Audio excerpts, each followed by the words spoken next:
I'm a special one. Decide I was right. Hello and welcome back to Omni for TV. This is Joe Stormer speaking, and tonight's video is going to be a reaction to Senegal's qualification to the World Cup and to rumors about Salah possibly retiring from international football. Now, I shot a video yesterday about everything that occurred in the game. I was, however, unlucky due to some audio problems and technical issues, and therefore I couldn't upload the video on time, in which case I'm actually shooting it again right now using my phone and my tripod. So let's get into this. I'd like to think that in hindsight, despite the fact that we've been dealt two of the heaviest defeats in the exact same manner in the space of a couple of months, that given the circumstances that we were in prior to Queiroz's arrival and the circumstances we are in now, in which case we actually had the ambition to go for a continental trophy and to try to qualify to the World Cup against the best team Senegal has arguably ever produced, I think we can say we did better than expected, to a certain degree. Now, we had the ability to do even better. It was obvious. But the players just couldn't cope. And you can't do much about that, no matter what you could, no matter what you can say. However you view it, there are no could've, would'ves, or should'ves, no ifs or buts. These don't help situations like this. They never have and they never will. And it's never really about merit.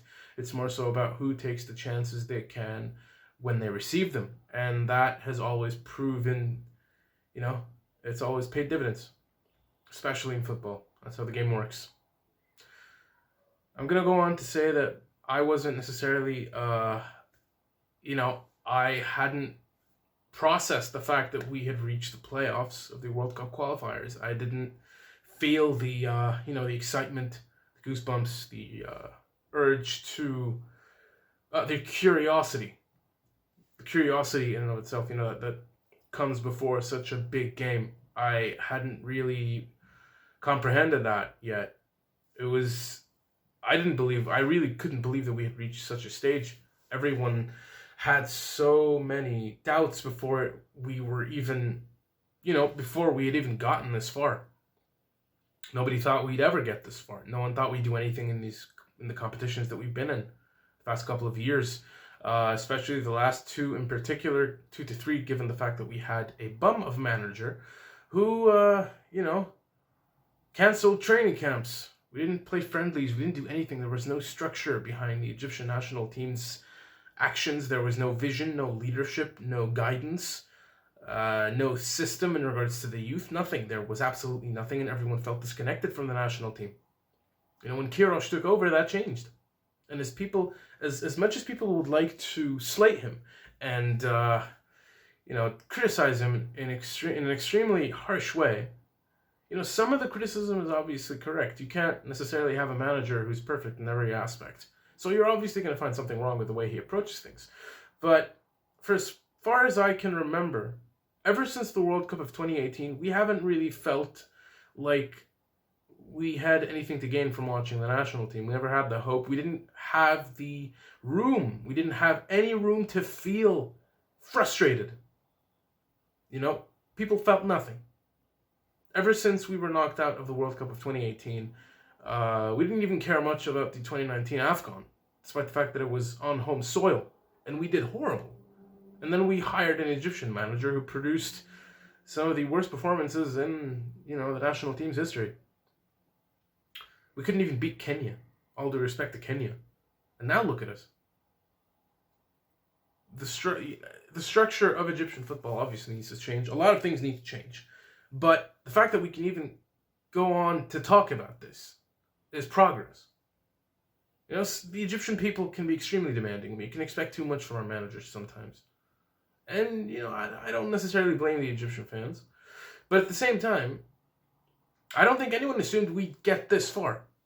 I don't think anyone assumed that we would reach an AFCON final in such a legendary campaign and go on to face Senegal, although play underwhelmingly, and still somehow manage to get the best of them and take them penalties. There's something to be said about that.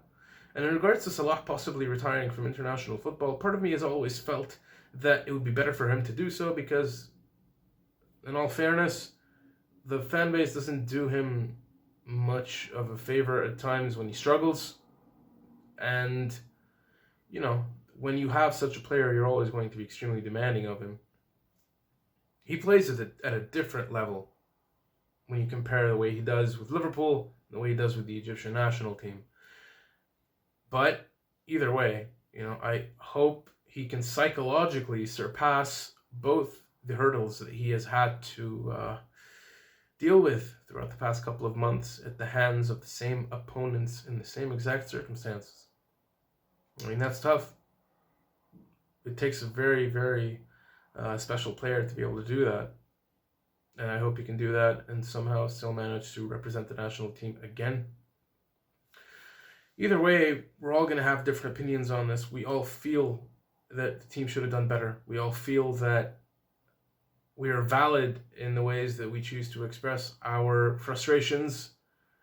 And I think that either way, we care. As long as we're not being hostile, then we care about the national team. We care about the future of Egyptian football.